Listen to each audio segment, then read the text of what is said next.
మా సర్పంచ్ ధర్మాన భువాజీ వ్యక్తిని మరి అక్కడ శానిటేషన్ చేస్తున్న సందర్భంలో గ్రామ రోడ్డు ఇరువైపులా శానిటేషన్, అలాగే స్కూలు వద్ద శానిటేషన్ జేసీబీ పెట్టి చేస్తున్న సందర్భంగా తెక్లపాడు నుంచే యాదవ అసినాయుడు అనేటటువంటి వ్యక్తి మరి కొంతమందితో కలిసి వచ్చి మరి భువాజీ పైన వాళ్ళ సోదరుని పైన దాడి చేయడం జరిగింది.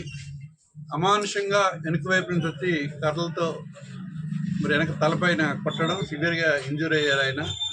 ఇప్పుడు హాస్పిటల్లో ఇక్కడ ప్రాథమిక చికిత్స అనంతరం శ్రీకాకుళం టిమ్స్కి తరలించడం జరుగుతుంది. నేను ఎస్పీ గారికి తెలిసిన వెంటనే ఎస్పీ గారికి నేను ఫోన్ చేసి చేయడం జరిగింది. ఆయన మీటింగ్లో ఉండడం వల్ల ఆయన రిసీవ్ చేసుకోలేకపోయినారు. స్వయంగా వెళ్ళి ఎస్పీ గారిని కూడా కలుస్తాను. అలాగే హాస్పిటల్ దగ్గరికి వెళ్ళి ఆ టిమ్స్ దగ్గర తగినటువంటి చర్యలు తీసుకోవడం జరుగుతుంది. ఏదైనా ఇది చాలా తప్పు విధానం. ఇది తెలుగుదేశం అధికారంకి వచ్చినప్పటి నుంచి కూడా ఇటువంటి కార్యక్రమాలు యావత్ రాష్ట్రంలో కూడా జరుగుతున్నాయి. చాలా అన్యాయమైనటువంటి చర్యలు ఫలితాలు వచ్చిన మొదటి రోజు నుంచే ప్రారంభించారు. వైఎస్ఆర్ పార్టీ నాయకులపైన, కార్యకర్తలపైన దాడులు అన్నవి చాలా హేయనీయమైనటువంటి చర్య. దీన్ని మేము తీవ్రంగా ఖండిస్తున్నాం. వైఎస్ఆర్ పార్టీ జిల్లా పార్టీ అధ్యక్షుడిగా నేను చెప్తున్నాను. పార్టీ తరఫున దీని మీద మేము గట్టిగా పోరాడతాం. ఇప్పటికే మా నాయకుడు జగన్మోహన్ రెడ్డి గారు ఇటువంటి అనైతికమైన చర్యల పట్ల తీవ్రంగా ఖండించడం జరిగింది. మరి దీన్ని జగన్మోహన్ రెడ్డి గారి దృష్టిలో కూడా పెట్టడం జరుగుతుంది. ఈ తప్పు చేసే ప్రతి ఒక్కరిని కూడా చర్యలు కఠినంగా పోలీస్ వ్యవస్థ కూడా న్యాయాన్ని సపోర్ట్ చేయాలి. మరి న్యాయంకి తావు లేకపోతే భవిష్యత్తులో మరిన్ని అరాచకాలు జరిగే అవకాశం ఉంది కనుక ఇప్పటికైనా స్పందించి కరెక్ట్గా పోలీస్ వ్యవస్థ దీని మీద తగు చర్యలు తీసుకోవాలని మేము కోరుతున్నాం. గౌరవ ఎస్పీ గారిని కూడా కలిసి మాట్లాడడం జరుగుతుంది. ఇక్కడ ఉన్నటువంటి స్థానిక ఎస్ఐ కానీ, సిఐ కానీ, డిఎస్పీ గారు కానీ వీరందరూ దీని మీద తగినటువంటి చర్యలు తీసుకోవాలని వినయపూర్వకంగా అభ్యర్థిస్తూ ఈ జరిగినటువంటి పరిణామం అంతా ఎస్పీ గారికి స్వయంగా వెళ్ళి చేయడానికి ఇప్పుడు శ్రీకాకుళం వెళ్తున్నాను నేను. అలాగే అక్కడ శ్రీకాకుళం హాస్పిటల్లో కూడా హాస్పిటల్ పెద్దలతో, డాక్టర్స్తో మాట్లాడి తగినటువంటి వైద్యం చేసేదానికి మరి చేయడం జరుగుతుంది.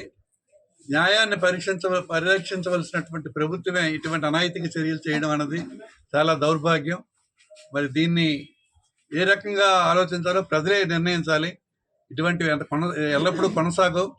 ఖచ్చితంగా మహారాక్షస చక్రవర్తులు కూడా కుప్పకూలిపోయిన సంఘటనలు చరిత్ర చెబుతుంది.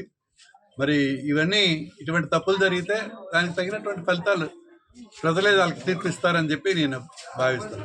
ఆమోదంతో శానిటేషన్ చేయమని చెప్పారు.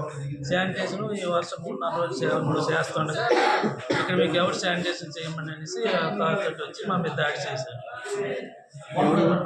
దాన్ని సినాయుడు, దాన్ని తాతయ్య, అంతా పప్పన్న, దాన్ని అప్పన్న,